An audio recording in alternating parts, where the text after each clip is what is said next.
Hello friends, कैसे हैं आप लोग। आई होप आप लोग अच्छे होंगे। फ्रेंड्स, आज मैं सुबह नहीं पढ़ पाई हूँ। आज पढ़ी थी बट मैं उसका रिकॉर्ड नहीं कर पाई मैं, क्योंकि टाइम नहीं था और पढ़ना था, इसलिए मैं सुबह का नहीं कर पाई हूँ। ये मैं 10 बजे वाला जो पढ़ी हूँ वही कर पाई हूँ। फ्रेंड्स, आप लोग को कुछ मैं जानकारी देती हूँ जो कि आप लोग के लिए हो सकता है, आप लोग के लिए हेल्पफुल हो। तो फ्रेंड्स देखिए, एनसीईआरटी कैसे पढ़ते हैं वो आप लोग को मैं आज शेयर करती हूँ आप लोगों से, कि मैंने कैसे पढ़ी वही आप लोग के साथ मैं शेयर करती हूँ। अगर आप लोग को अच्छा लगे तो आप लोग ज़रूर कमेंट करके बताइएगा। जो लोग 2024-25 के लिए और 23 के लिए, 23 वालों के लिए तो अब स्टैंडर्ड तैयारी ही करनी होगी।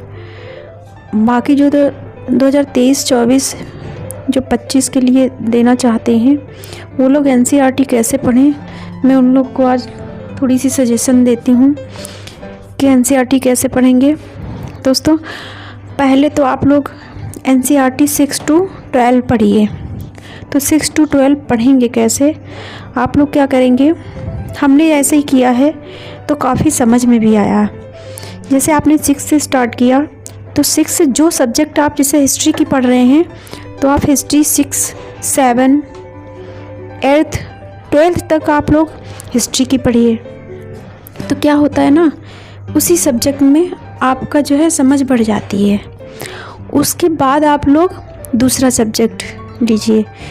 जब ये कंप्लीट हो जाए दूसरे सब्जेक्ट, जैसे ज्योग्राफी है, आपने ज्योग्राफी पढ़ी तो ज्योग्राफी कैसे पढ़ेंगे, जैसे 6 से स्टार्ट करेंगे 12 तक पूरी पढ़ेंगे।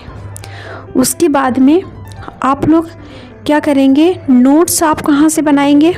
नोट्स आप 6 से आप लोग 8th तक, 6 से 8th तक आप लोग ऑनलाइन पढ़ सकते हैं। फिर आप लोग को उससे नोट्स बनाने की ज़्यादा ज़रूरत नहीं है। नोट्स आप लोग 10th से 12th तक जो बुक हैं उनसे बनाइए, क्योंकि वहाँ से आप लोग को जैसे 6 से 8th तक आप लोग की समझ डेवलप हो जाती है, बहुत अच्छे से आप लोग का बेसिक क्लियर हो जाता है। फिर आप लोग आगे 10th, 9th, 10th, 11th, 12th उसके आप लोग नोट्स तब तक तैयार कर लीजिए। लगभग 1 साल में आप लोग नोट्स तैयार कर लीजिए। उसके बाद क्या होता है, आप लोग को अभी करंट पढ़ने की ज़्यादा ज़रूरत नहीं है। आप लोग न्यूज़पेपर पढ़ते हैं तो पढ़ते रहिए, क्योंकि न्यूज़पेपर पढ़ते पढ़ते आप लोग को समझ डेवलप हो जाएगी। पर उसके नोट्स अभी आप लोग मत बनाइए। करंट अफेयर जो नोट्स बनाना है वो आप लोग इतने दिन के बना के करेंगे क्या है, इतनी दूर से आता नहीं है। तो आप लोग नोट्स 1 साल पहले से ही बनाइएगा करंट के। बाकी आप लोग एनसीईआरटी पढ़िए और फिर आप लोग एनसीईआरटी डिवीज़न कौन कौन सी करेंगे। जैसे आप लोगों ने 6 से 12 तक, आपने 6 से 12 तक नहीं, 6 से 8th तक आप लोग एनसीईआरटी पढ़ेंगे। उसके बाद जब रिवीजन करेंगे तो रिवीजन सिर्फ 9th, 10th, 11th, 12th वाला करिएगा दूसरी बार में। और तीसरी बार में फिर आप लोग 9th और 10th स्किप कर दीजिए। फिर 11th, 12th जो आप लोग एनसीईआरटी पढ़ेंगे उसके आप लोग नोट्स बना डालिए। जो आप लोग नोट्स बनाएंगे उसको बार बार रिवीजन कर डालिए। उससे क्या होगा, आप लोग का पूरा बेसिक क्लियर हो जाएगा।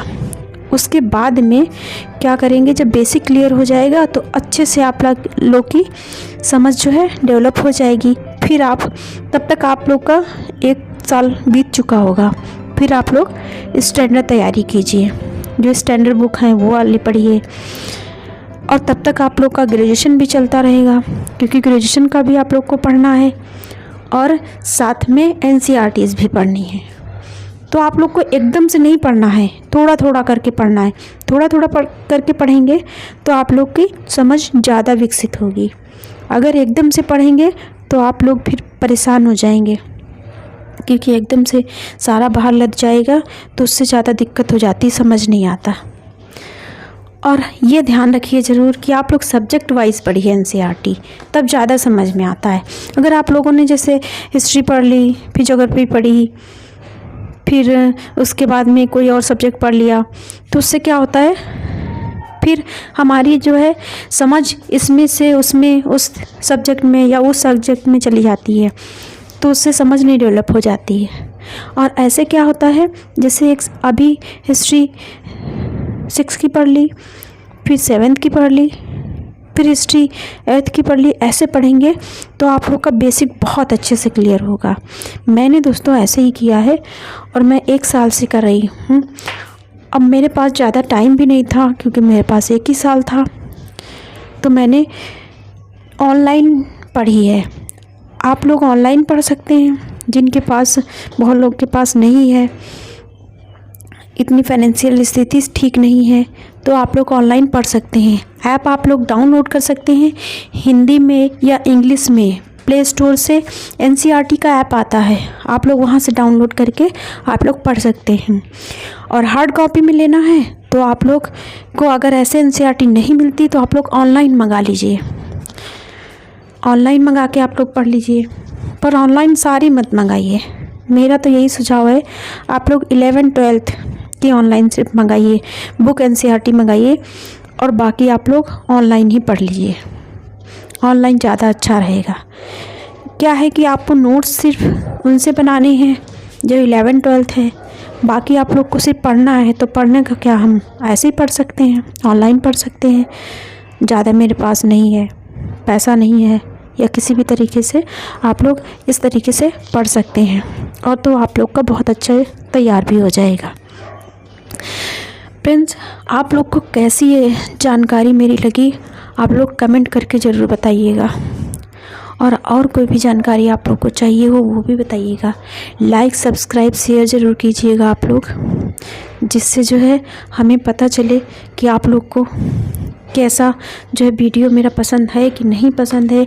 आप लोग कमेंट करके सुझाव भी दे सकते हैं कि मैं क्या आगे आप लोग को बताऊं, या आप लोग हमें सुझाव दे सकते हैं मैं आगे आपका टाइम कैसे जो है, अपना टाइम कैसे मैनेज करूं।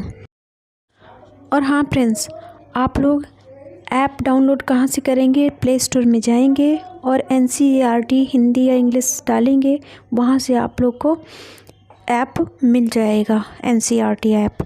आप लोग का अगर ऑप्शनल है, जैसे आपने हिस्ट्री ऑप्शनल ली है, तो हिस्ट्री में आप लोग ओल्ड और न्यू दोनों पढ़ेंगे, ज़्यादा करके ओल्ड ही पढ़ेंगे, आप लोग दोनों पढ़ेंगे NCERT।